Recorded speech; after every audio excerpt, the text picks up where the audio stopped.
दुनिया में सबसे ज्यादा परमाणु बम रखने वाले रूस के राष्ट्रपति व्लादिमीर पुतिन की बात करें।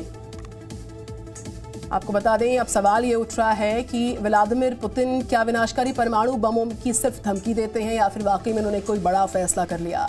तो खबर नाटो देशों को परेशान करने वाली, क्योंकि अब पुतिन ने अपनी सबसे घातक हाइपरसोनिक परमाणु मिसाइल नाटो देश पोलैंड के बॉर्डर पर तैनात की।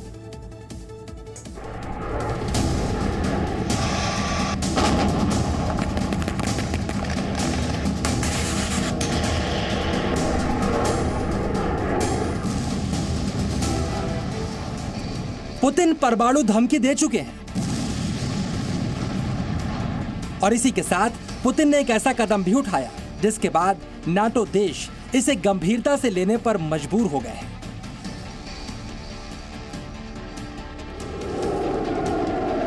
ये रूस का मिग-31 लड़ाकू विमान है जो हाइपरसोनिक परमाणु मिसाइल किंझल से लैस है और अब रूस ने इन विमानों की तैनाती अपने कालिनग्राड शहर में की है जो बाल्टिक सागर के पास स्थित है। पहले समझिए ये तैनाती रूस ने की क्यों।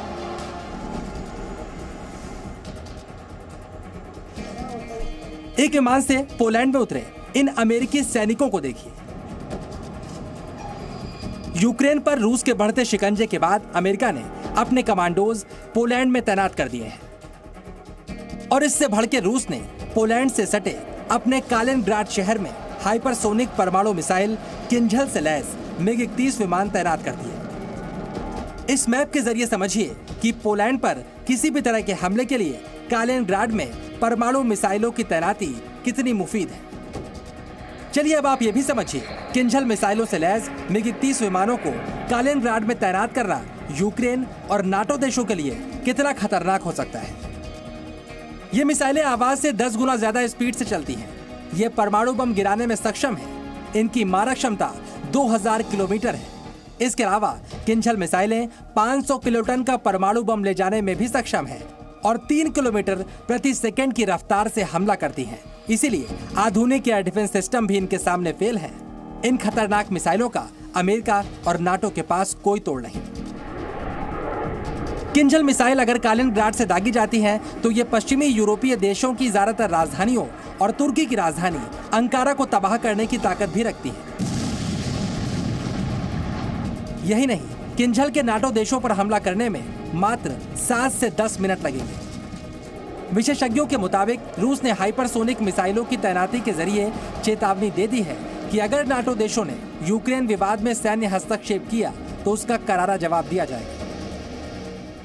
अब नया जो लेटेस्ट मिसाइल जिरकॉन रूस बना रहा है और ये 9 टाइम्स स्पीड ऑफ साउंड पे जाएगा, तो ये बहुत ही हाई टेक और हाई अपने टारगेट पे 5 मिनट में पहुंच जाएगा। तो ये बहुत ही एक पावरफुल उनके हाथ में एक टूल आ जाएगा।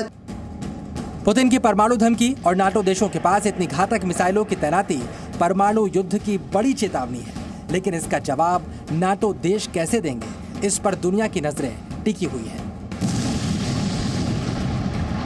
ब्यूरो रिपोर्ट, जी मीडिया। रूस के भीषण हमले की आशंका में सहमे यूक्रेन के लिए आज का दिन बहुत डरावना, क्योंकि आज रूस ने यूक्रेन बॉर्डर के नजदीक सबसे घातक हथियारों के साथ युद्धाभ्यास शुरू किया। विशेषज्ञ इस यूक्रेन पर हमले का रिहर्सल इसको कह रहे हैं।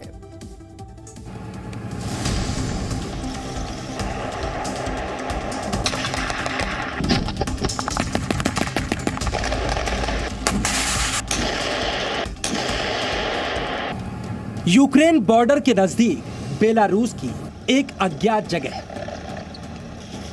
दुनिया की सुपर पावर रूस के सबसे घातक हथियार इस इलाके में मौजूद है।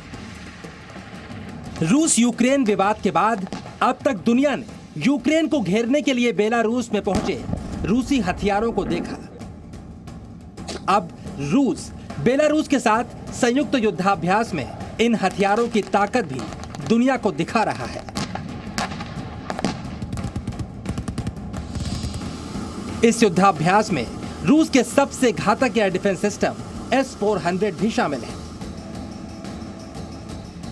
दुश्मनों को पल में तबाह करने की ताकत रखने वाले मिसाइल लॉन्चर भी मौजूद हैं।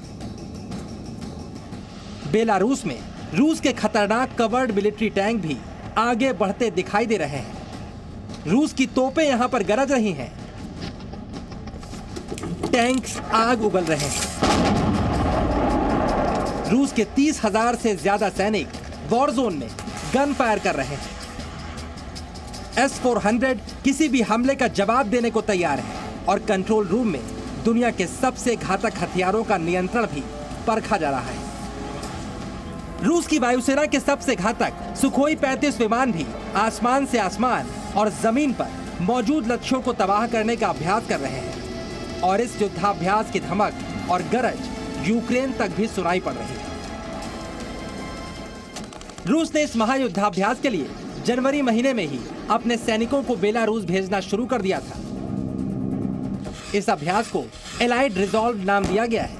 विशेषज्ञों के मुताबिक इस युद्धाभ्यास के जरिए नाटो देशों को चेतावनी दी जा रही है कि रूस बड़े युद्ध के लिए पूरी तरह से तैयार है। ये मेरे ख्याल से एक तरह की नूरा कुश्ती है, या कह दीजिएगा कि इस तरह की पोस्चरिंग है, बंदर घुड़की है, कि ये दिखाने के लिए अपने अपने लोगों को कि देखिए हम कम नहीं हैं। और वैसे भी भले ही अमेरिका ने पोलैंड में सेनाएं भेज दी हैं, भले ही ब्रिटेन से 1,000 और सैनिक जर्मनी में भेजने को कह रहा है, लेकिन देखिए स्पष्ट बात यह है कि जहाँ तक अमेरिका की बात है, अमेरिका कभी नहीं चाहेगा कि उसके सैनिक विदेशी जमीन पर लड़ें। नाटो के मुताबिक शीत युद्ध के बाद पहली बार रूस ने इतने बड़े पैमाने पर सैनिक और हथियार तैनात किए हैं और नाटो इस बात का अंदेशा भी जाहिर कर चुका है कि फरवरी के मध्य में रूस यूक्रेन पर हमला कर सकता है। यूक्रेन बॉर्डर पर रूस के 1 लाख से ज्यादा सैनिक मौजूद हैं और अब काला सागर में रूस के खतरनाक युद्धपोत भी पहुंच चुके हैं। ऐसे में विशेषज्ञों का मानना है कि चारों तरफ से घिर चुके यूक्रेन पर हमले का ये आखिरी अभ्यास भी साबित हो सकता है।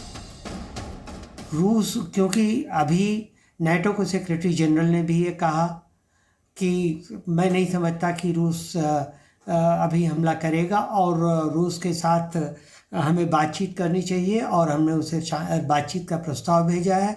ये हमने कहा है कि हम रूस के चिंताओं को सुनने के लिए तैयार हैं। इन सब बातों को देख के लगता है कि रूस अभी तक ऐसा कुछ नहीं करेगा और अभी भी वार्ता की कोशिश जारी है, वार्ता खत्म नहीं हुई है। फिलहाल ऐसे अभ्यास यूक्रेन का डर बढ़ा रहे हैं। यही वजह है अब यूक्रेन ने रूस के S-400 के मुकाबले अमेरिका से थर्ड एयर डिफेंस सिस्टम तैनात करने की मांग की है, क्योंकि रूस अगर पूरी ताकत से यूक्रेन पर हमला करता है तो यूक्रेन की तबाही में बहुत ज्यादा वक्त नहीं लगने वाला। Presenting B News app, available on Google Play and App Store. Download it now.